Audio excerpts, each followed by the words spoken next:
नमस्कार, सैटेलाइट में स्वागत है आप सभी का। मैं हूं आपके साथ छाया चौधरी। बुलेटिन की शुरुआत करेंगे बड़ी खबर के साथ। राजधानी भोपाल से बड़ी खबर है। मध्य प्रदेश में योजनाओं का फंड अटक सकता है। केंद्र सरकार को योजनाओं के खर्च की जानकारी नहीं देने पर फंड अटक सकता है। मिनिस्ट्री ऑफ फाइनेंस ने चीफ सेक्रेटरी को नोटिस भेजा है। मध्य प्रदेश सरकार ने केंद्रीय वित्त मंत्रालय को योजनाओं के खर्च की रिपोर्ट नहीं भेजी थी। राज्य सरकार से केंद्रीय योजनाओं का फंड लेने स्टेट नोडल फंड की जानकारी मांगी गई थी। 7 राज्यों ने ई कुबेर में खर्च और हितग्राहियों की जानकारी दी और मध्य प्रदेश से जानकारी भेजने के लिए आदेश भी दिया था। 31 जुलाई को केंद्र सरकार राज्य सरकारों को फंड देगा और चीफ सेक्रेटरी ने केंद्र के पत्र के बाद कोष और लेखा विभाग के आयुक्त को निर्देश दिए। विवेक पटैया हमारे साथ फोन लाइन पर जुड़े हैं इसी खबर पर। विवेक, फंड अटक सकता है ऐसी जानकारी मिल रही है। अगर इस जानकारी के मुताबिक बात की जाए तो क्या फंड अटकने के बाद जो योजना संचालित हो रही हैं वो बंद हो जाएंगी? देखिए, योजनाएं बंद नहीं होगी, योजनाओं पर ब्रेक लग सकता है क्योंकि केंद्र प्रवर्तित योजनाएं जो होती है जिसमें केंद्र सरकार और राज्य सरकार की सहयोग राशि से जो योजनाएं चलती है उन राशि को लेकर जो केंद्र से राशि मिलती है उसका पूर्णता प्रमाण पत्र और खर्च की राशि की जानकारी केंद्र सरकार को देनी होती है। और ऐसे में मध्य प्रदेश सरकार की कई योजनाओं की जो राशि खर्च कहाँ हुई, ये कैसे हुई, इसकी जानकारी जो विभागों ने केंद्र सरकार को नहीं दी है। और इसीलिए जो नया बजट अलॉट हुआ है वो मध्य प्रदेश को तब मिलेगा जब यहाँ से इन खर्च की जानकारी जो है, योजनाओं के खर्च की जानकारी जो है केंद्र सरकार को दे दी जाएगी। उसके बाद ये राशि आवंटित होगी। और अब जो है चीफ सेक्रेटरी ने पूरे जिन जिन विभागों को जिन जिन योजनाओं को लेकर पत्र आया है उन को लेकर जो है कोष एवं लेखा को पत्र लिखा है और कोष एवं लेखा से ये जानकारी जो है केंद्र को भेजी जाएगी। उसके बाद ही मध्य प्रदेश सरकार की जो योजनाएं हैं जिनमें जानकारी नहीं दी गई है उनकी राशि आवंटित की जाएगी। जैसे आवास योजना में कोई राशि आवंटित होती है उसमें केंद्र और राज्य दोनों का अंश रहता है और ऐसे में केंद्र का अंश तभी मिलेगा जब तक मध्य प्रदेश सरकार अपनी तरफ से उस पूरी खर्च की राशि की जानकारी न दे दे। तो ये एक वैसे तो रूटीन और सामान्य प्रक्रिया है, लेकिन एक तरह से लापरवाही भरा रवैया भी कह सकते हैं अधिकारियों का, जो एक लापरवाही भरा रवैया दर्शाता है कि आप यदि समय पर जानकारी दे देते तो आपको राशि समय पर आवंटित हो जाती है। ऐसे में राशि का आवंटन नहीं होगा तो योजनाओं के कार्य और योजनाओं की प्रगति में काफी अंतर आएगा और उसका खामियाजा जो है हितग्राहियों को भुगतना पड़ेगा। शुक्रिया विवेक जानकारी के लिए।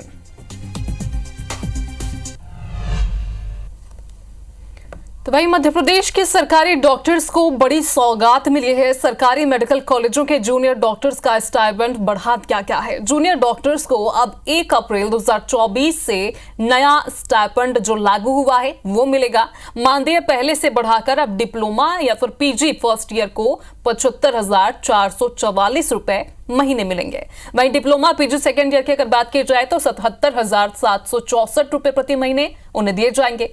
पीजी थर्ड ईयर की बात करते हैं 80,086 रुपया प्रति महीना उन्हें दिया जाएगा।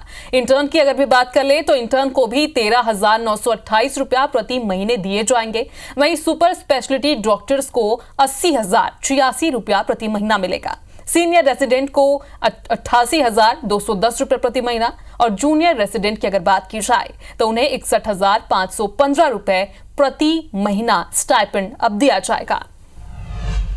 दिल्ली के बेसमेंट में पानी भरने और डूबने के कारण हुई छात्रों की मौत से सबक लेते हुए इंदौर के कोचिंग संस्थानों में मंगलवार को जांच की गई। जांच के दौरान जिला प्रशासन को भबरकुआ क्षेत्र में कई खामियां मिली। मौके का जायजा लिया है IBC 24 के संवाददाता रवि हेमराज सिसोदिया ने। की मौत के मामले के बाद मध्य प्रदेश सरकार ने भी इस पर सख्त कार्रवाई करने के निर्देश दिए। मुख्यमंत्री डॉक्टर मोहन यादव के निर्देश के बाद इंदौर में भबरकुआ क्षेत्र में फिलहाल कार्रवाइयां की जा रही हैं और अभी फिलहाल SDM धनगर और उनकी टीम पहुंची है। बेसमेंट के अंदर फिलहाल बताया जा रहा है कि यहां पर बेसमेंट के अंदर जो है वो लाइब्रेरी बनी हुई थी और इसी को लेकर टीम जो है यहाँ पर पहुँची है और यहाँ पर ये देखा जा रहा है कि अग्निशमक यंत्र के साथ साथ पानी निकासी की व्यवस्था कैसी है, उन सब की निर्माण की जो है वो यहाँ पर अधिकारी मौके पर पहुँचे हुए हैं और ये देखा जा रहा है कि जो यहाँ पर जो संचालक हैं उन्होंने कौन कौन सी अनुमति लेके रखी हुई थी और साथ में अगर खास बात की जाए तो जिस तरीके से भी फिलहाल मध्य प्रदेश सरकार ने यह फैसला लिया है जिसके बाद कलेक्टर आशीष सिंह ने निर्देश दिए थे, उसके बाद SDM घनश्याम धनगर और उनकी पूरी जो टीम है वो यहाँ पर पहुँची है। बेसमेंट में फ़िलहाल एक लाइब्रेरी होने की बात बताई गई है। तो यहाँ पर अधिकारी जो पहुँचे हैं उन्होंने ये रूम खुलवा कर देखा है, तो यहाँ पर उन्हें जो है कोचिंग संस्थान का संचालन होते हुए पाया गया है। बेसमेंट में जो एक क्लास रूम है वो यहाँ पर संचालित हो रही है। इसके अलावा अगर हम बात करें तो जिसके ठीक नज़दीक जो कोचिंग संस्थान चल रहा था वहाँ पर बच्चों के जान के साथ काफ़ी बड़ा खिलवाड़ किया जा रहा था। टीन शेड के ऊपर और नीचे दोनों तरफ क्लास लगाई गई थी और ऐसे में कोई भी पक्का कंस्ट्रक्शन वहाँ पर नहीं पाया गया था। तो फिलहाल एक बड़ी कार्रवाई जो है इंदौर जिला प्रशासन द्वारा की जा रही है। एसडीएम घनश्याम धनगर की जो टीम है तो उन्होंने कार्रवाई है कि हम जो एसडीएम घनश्याम धनगर हैं उनसे बात करने की कोशिश करते हैं। सर, आज इस निर्देश के बाद कार्रवाई हुई है, फिलहाल क्या खामियां नज़र आ रही हैं? क्योंकि इसके पहले भी कई संस्थानों पर कार्रवाई हुई है, वहाँ पे आपने औचक निरीक्षण किया है। आज कलेक्टर महोदय के निर्देश पर नगर निगम और राजस्व विभाग की टीम के द्वारा संयुक्त रूप से कोचिंग संस्थान और लाइब्रेरीज़ जो बेसमेंट में संचालित हो रही है या ऐसी कोचिंग है जो जहाँ पर स्टूडेंट की सेफ्टी के लिए कोई उपकरण नहीं है या एंट्री एग्जिट अलग नहीं है, ऐसे संस्थानों पर आज सील करने की कार्रवाई की जा रही है। एक बिल्कुल, तो ये थे हमारे साथ में एसडीएम घनश्याम धनगर, जिनका साफ तौर पर कहना है कि छात्रों की जो सुरक्षा है उससे कहीं भी कॉम्प्रोमाइज़ नहीं होगा और अब प्रशासन जो है इस पर सख्त कार्रवाई कर रहा है और ये कार्रवाई आगे जारी है। कैमरा पर्सन संतोष जटवन के साथ रवि हेमरा से सोदिया, इंदौर। इधर छत्तीसगढ़ में शिक्षक भर्ती की प्रक्रिया फिर से शुरू करने की मांग उठी है, जिसको लेकर बड़ी संख्या में अभ्यर्थी एसटी आयोग पहुंचे। अभ्यर्थियों ने साल 2023 में शिक्षक भर्ती की रुकी हुई प्रक्रिया को फिर से शुरू करने की मांग की है। बता दें कि साल 2023 में बस्तर और सरगुजा संभाग के लिए 12,489 पदों पर भर्ती की प्रक्रिया शुरू हुई थी, जिसमें अभ्यर्थियों के मुताबिक शिक्षक के करीब 1,000 और व्याख्याता के 55 पदों पर नियुक्ति होनी थी, लेकिन जो आचार संहिता की वजह से नियुक्तियां नहीं हो पाई। काउंसलिंग प्रक्रिया पर भी रोक लगा दी गई, जिस पर बहाली की मांग को लेकर प्रदेश के कई जिलों के अभ्यर्थी रायपुर स्थित अनुसूचित जनजाति आयोग पहुंचे और अध्यक्ष से मुलाकात कर ज्ञापन सौंपा। मामले पर अभ्यर्थियों ने कहा है कि कई बार जिम्मेदारों से चर्चा कर चुके हैं, लेकिन अब तक कोई सकारात्मक परिणाम सामने नहीं आया। आज हम आयोग आए हुए हैं। हम सभी 2023 सीधी भर्ती शिक्षक के व्याख्याता और शिक्षक पद के अभ्यर्थी हैं। डीपीआई के जो अधिकारी हैं, हम उनसे बात कर सके, हम उनसे कारण जान सके कि क्या कारण है कि हमारी काउंसलिंग की प्रक्रिया रोक दी गई है। अधिकारियों से जब बात हुई थी तब हम सामने थे, तब उन्होंने कहा कि करवाते हैं, तुरंत करवाएंगे। ये चीज़ हम 20 दिन पहले की बात है, लेकिन अब तक एक भी काउंसलिंग नहीं हुई है, कोई भी नोटिफिकेशन भी जारी नहीं करवा रहे हैं। और मंत्री से लेकर मतलब जितने भी मंत्री हैं, जितने भी जो भी सांसद है, जो भी मंत्री, हम सबके पास गए हैं, डीपीआई गए हैं, सब गए। वहाँ पे हमें आश्वासन के अलावा कुछ नहीं मिला है और हम यही चाहते हैं कि हमारा लिस्ट निकले, छठवां लिस्ट निकले। तो सब इंस्पेक्टर भर्ती परीक्षा 2018 के परीक्षा परिणाम 6 साल बाद भी जारी नहीं हुए हैं, जिससे परीक्षा में शामिल होने वाले सैकड़ों युवा मानसिक रूप से परेशान हैं। स्थिति ऐसी है कि युवतियों पर शादी का दबाव है, तो वहीं 5 सालों तक फिजिकल परीक्षा की तैयारी करने वाले युवकों को घर वालों का ताना झेलना पड़ रहा है। इंटरव्यू के 1 साल बाद भी सब इंस्पेक्टर परीक्षा का परिणाम जारी नहीं होने से परेशान अभ्यर्थियों ने मंगलवार को राजधानी में मार्च कर अपनी मांगें सरकार के सामने रखी हैं। जायजा लिया है IBC 24 के संवाददाता ने। सब इंस्पेक्टर भर्ती परीक्षा 2018 के सैकड़ों युवा आज रायपुर की सड़कों पे उतरे हुए हैं और ये मार्च निकाल रहे हैं। इनकी एक ही मांग है, रिजल्ट जारी करें। 1 साल हो गया है, रिजल्ट जारी नहीं हुआ है।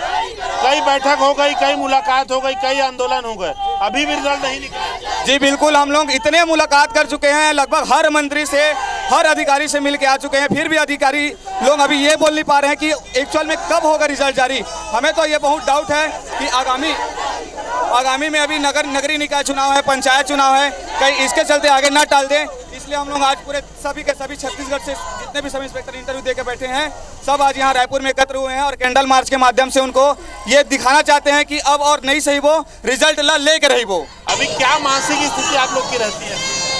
सर, हमारी मानसिक स्थिति बहुत खराब है सर। हम 2018 से तैयारी कर रहे हैं सर, और हर मंत्री से, हर विधायक से, हर अधिकारी से हम मिल चुके हैं सर। हम PHQ जा चुके हैं सर, हर जगह जा चुके हैं। कोर्ट में हमारे पक्ष में डिसीजन आया है, फिर भी हमारे पक्ष में अभी तक रिजल्ट नहीं हुआ सर। बड़ी संख्या में लड़कियां भी यहाँ पर हैं, लड़कियों पर दबाव रहता है शादी का और उम्र बढ़ने का तमाम। हमारे साथ है। आप तो विवाहिता हैं, क्या जब रिजल्ट निकला था, जब परीक्षा निकली थी उस समय क्या स्थिति थी? अभी मैंने बहुत मेहनत करके, मेरा 2-3 साल का बच्चा था तब से इसे एग्ज़ाम का तैयारी करना शुरू किया था। आज वो 9 साल का हो गया है। उसके चलते मैंने बहुत सारी चीज़ें मेहनत करके इस एग्ज़ाम का क्लियर किया है। उसके बाद भी हमको रिजल्ट के लिए जूझना पड़ रहा है। घर शादी तो सर अभी हुई है, तो एक तो मायके का भी प्रेशर है, ससुराल का भी प्रेशर है कि रिजल्ट कब आएगा, क्योंकि मेहनत अपनी है लेकिन जो बैक सपोर्ट होता है वो परिवार का होता है। तो वो और तैयारी कर नहीं सकती, उम्र निकला जा रहा है। डीएफ का भी अभी हो नहीं रहा, उसके बाद अभी रिजल्ट आ नहीं रहा है। हम लोग कब से दिलाए हैं। आपको बता दें कि इंटरव्यू हुए 1 साल से ज़्यादा समय हो चुका है। अन्य परीक्षाओं का इंटरव्यू सेम डे निकल जाता है, यही एक परीक्षा है जिसका इंटरव्यू अभी तक नहीं निकला। और यही सारी चीज़ें हैं जो प्रक्रिया पर सवाल भी खड़े करती हैं। उम्मीद करते हैं कि इस आंदोलन के बाद रिजल्ट जल्द जारी होगा। दोबारा इन्हें कोई मार्च या आंदोलन नहीं करना पड़ेगा। कैमरामैन दीपक रत्नाकर के साथ संदीप शुक्ला, IBC24 रायपुर से। इधर मध्य प्रदेश के नर्सिंग कॉलेज मान्यता फर्जीवाड़े मामले में जबलपुर हाईकोर्ट ने ये बड़ा फैसला दिया है। कोर्ट ने सीबीआई जांच में अनसुटेबल पाए गए 66 नर्सिंग कॉलेजेस के करीब 50,000 छात्र छात्राओं को परीक्षा में शामिल करने का निर्देश दिया है। बता दें कि अगस्त महीने में नर्सिंग की परीक्षाएं होनी है, जिनमें अब अनसुटेबल कॉलेजेस के स्टूडेंट्स भी शामिल हो सकेंगे।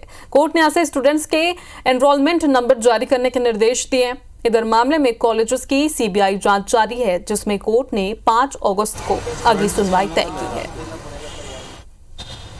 कुछ अधिकारियों ने मिलीभगत करके उनको फिटनेस रिपोर्ट दी थी। इस आधार पर हमारे आवेदन पर माननीय उच्च न्यायालय ने उन सभी सुटेबल पाए गए 169 कॉलेजों के पुनः जांच के आदेश दिए थे। तो अब ये माना जा सकता है कि अभी उन 169 सुटेबल कॉलेजों की और बचे हुए लगभग 300 कॉलेजों की रिपोर्ट आना शेष है। इसको सीबीआई को रिपोर्ट पेश करनी है। इसके बाद ही तय होगा कि मध्य प्रदेश में कितने कॉलेज फिट हैं और कितने कॉलेज अनफिट। इसकी हियरिंग अभी अगले सप्ताह 5 अगस्त को होगी। तो भारी हंगामे और विपक्ष की गैर मौजूदगी में इंदौर नगर निगम का 8,000 करोड़ से ज्यादा का बजट पेश किया गया। वहीं इससे पहले निगम घोटाले को लेकर विपक्षी पार्षदों ने जमकर हंगामा किया। सत्र में कांग्रेस के सभी पार्षद काले कपड़े पहनकर हाथों में तख्तियां लेकर पहुंचे थे। लगातार हंगामा होने के बाद सभापति ने सभी कांग्रेस के पार्षदों को दिन भर के लिए निष्कासित कर दिया, जिसके बाद बिना विपक्ष के महापौर ने यह बजट पेश किया। इंदौर नगर निगम के सभागृह के बाहर काले कपड़ों में धरना दे रहे ये कांग्रेस के पार्षद हैं, जिनकी गैर मौजूदगी में इंदौर के महापौर पुष्यमित्र भार्गव ने सभागृह में 8,000 करोड़ से ज्यादा का बजट पेश किया, जिसका विरोध करते हुए कांग्रेस पार्षद दल काले कपड़े पहनकर सभागृह में पहुंचे थे। वे नगर निगम में व्याप्त भ्रष्टाचार को खत्म करने और दोषियों पर कार्रवाई की मांग कर रहे थे। ये पार्षद काले कपड़े पहनकर और हाथों में तख्तियां लेकर परिषद हॉल में पहुंचे थे, जिन्हें लगातार हंगामे के बाद सभापति मुंडालाल यादव ने पूरे बजट सत्र से एक दिन के लिए निष्कासित कर दिया। 100-150 करोड़ का फर्जी फाइल का घोटाला, एक सड़क का घोटाला। पहले इन चीजों का आप जवाब दो, उसके बाद में बजट पे विस्तृत रूप से चर्चा होगी। हम विकास के मुद्दे पर आपके साथ है, लेकिन पहले भ्रष्टाचार का जवाब दो कि आपने क्या करा। दूसरी तरफ महापौर ने 8,302 करोड़ का बजट पेश किया, जिसमें इंदौर शहर को green city, clean city, digital city और सोलर सिटी बनाने को लेकर अपनी योजनाएं परिषद के समक्ष रखी। बजट में इस बार संपत्ति कर में व्यावसायिक रूप से अधिकतम 7 रुपए, रहवासी इलाकों में जोन वाइज अधिकतम 3 रुपए की बढ़ोतरी प्रस्तावित है। जल कर में फ्लैट 100 रुपए की बढ़ोतरी होगी। वहीं डोर टू डोर कचरा कलेक्शन में कोई बढ़ोतरी नहीं की गई है, लेकिन ऐसी संस्थाएं जो 1 से 1.5 टन से ज्यादा कचरा प्रतिदिन निकालती हैं, उनका टैक्स बढ़ाया जाएगा। साथ ही पानी के व्यावसायिक उपयोग पर भी टैक्स बढ़ेगा। आत्मनिर्भर बजट आज हमने प्रस्तुत किया है, जिसमें केवल टैक्स बढ़ाना नहीं, अपने खर्चों को कम करके आय भी हमने की है और करने के पहले ये करके दिखाया है। साथ ही ये budget clean Indore, green Indore, digital Indore और सोलर इंदौर का बजट है, जो इंदौर के अंतिम पंक्ति के आदमी को सुविधाएं देने का काम करेगा। सर्वसम्मति से भी पास है। बजट में अच्छे प्रावधान किए गए हैं। आज बजट में शहर के विकास वाला बजट है, हमने उसका समर्थन भी किया है। नगर निगम में भाजपा के पार्षदों की संख्या बल ज्यादा है, ऐसे में माना जा रहा कि बजट बड़ी आसानी से पास हो जाएगा। हालांकि बजट के दौरान सभापति ने बजट पास करने की बात कह दी थी, जिसे उन्होंने MIC सदस्य की आपत्ति के बाद सुधार लिया और 31 जुलाई को बजट पर बहस होगी। अंशुल मुकाती, IBC24 इंदौर। परिसीमन के खिलाफ लगी याचिका पर हाईकोर्ट में सुनवाई हुई है। कोर्ट ने सुनवाई के लिए 1 हफ्ते के लिए डेट बढ़ा दी है। दरअसल हाईकोर्ट ने राज्य सरकार के जवाब को अधूरा माना है। इधर राज्य सरकार ने जवाब देने के लिए 1 हफ्ते का समय मांगा है। अब 6 से ज्यादा याचिकाओं पर एक साथ सुनवाई होगी। निगम की ओर से अधिवक्ता रणवीर महराज ने कहा कि जनसंख्या अनुपात बदलने के कारण परिसीमन किया जा रहा है। इस प्रक्रिया में 2600 से ज्यादा परिवारों का वार्डों से विस्थापन और व्यवस्थापन हुआ है। जनसंख्या के लिहाज से ये संख्या हजारों में है, इस कारण परिसीमन जरूरी है। बता दें कि परिसीमन के खिलाफ पूर्व कांग्रेस विधायक शैलेश पांडे और शहर के ब्लॉक कांग्रेस अध्यक्षों की ओर से याचिका दायर की है। जस्टिस पी साहू के सिंगल बेंच में इस मामले की सुनवाई हो रही है।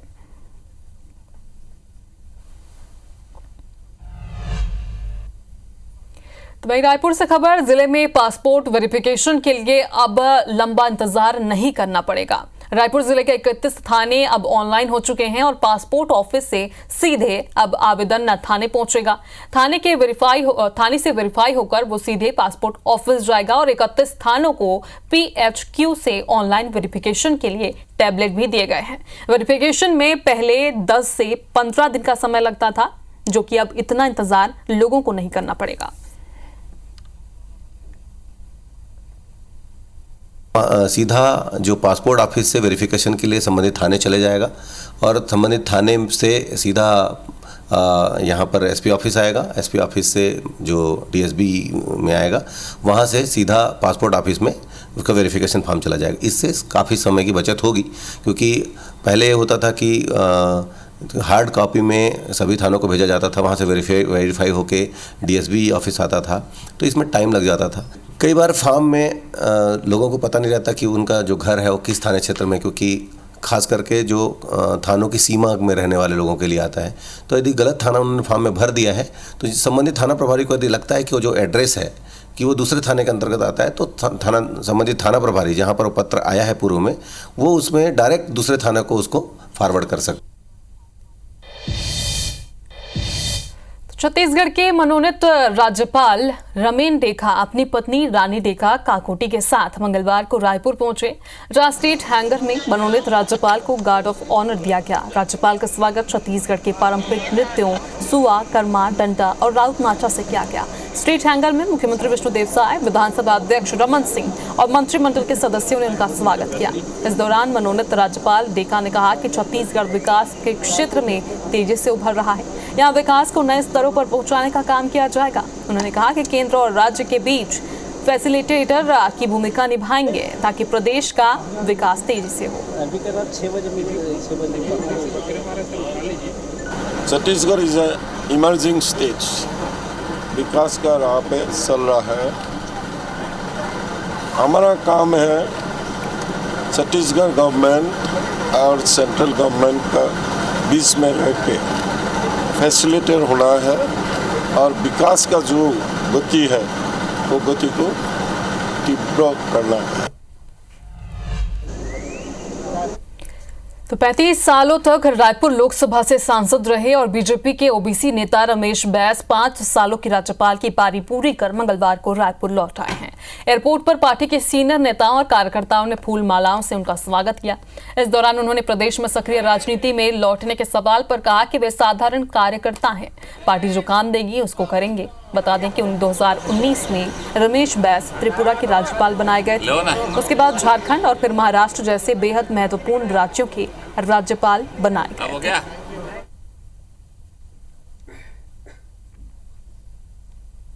अब मैं छत्तीसगढ़ आने के बाद एक भारतीय जनता पार्टी का कार्यकर्ता रहूंगा और पार्टी जो भी आदेश करेगी मैं उसका पालन करूंगा।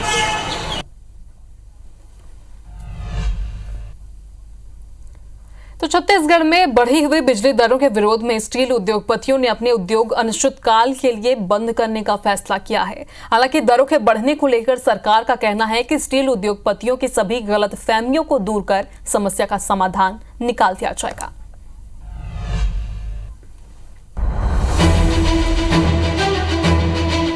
छत्तीसगढ़ में स्टील उद्योगों के लिए बढ़ाई गई बिजली दरों को लेकर इस इंडस्ट्री के उद्योगपतियों ने आर्थिक नुकसान का हवाला देकर अपने प्लांट अनिश्चितकाल के लिए बंद करने का फैसला लिया है। इन दरों में राहत की मांग को लेकर तमाम जनप्रतिनिधियों से मुलाकात के बाद भी जब कोई राहत नहीं मिली तो ये फैसला लिया गया। हालांकि विभागीय अफसरों का कहना है कि स्टील इंडस्ट्री की हड़ताल का असर नहीं दिख रहा है, क्योंकि बिजली की औसत डिमांड 29 जुलाई को करीब 4000 मेगावाट थी, जो कि 30 जुलाई को भी इतनी ही रही।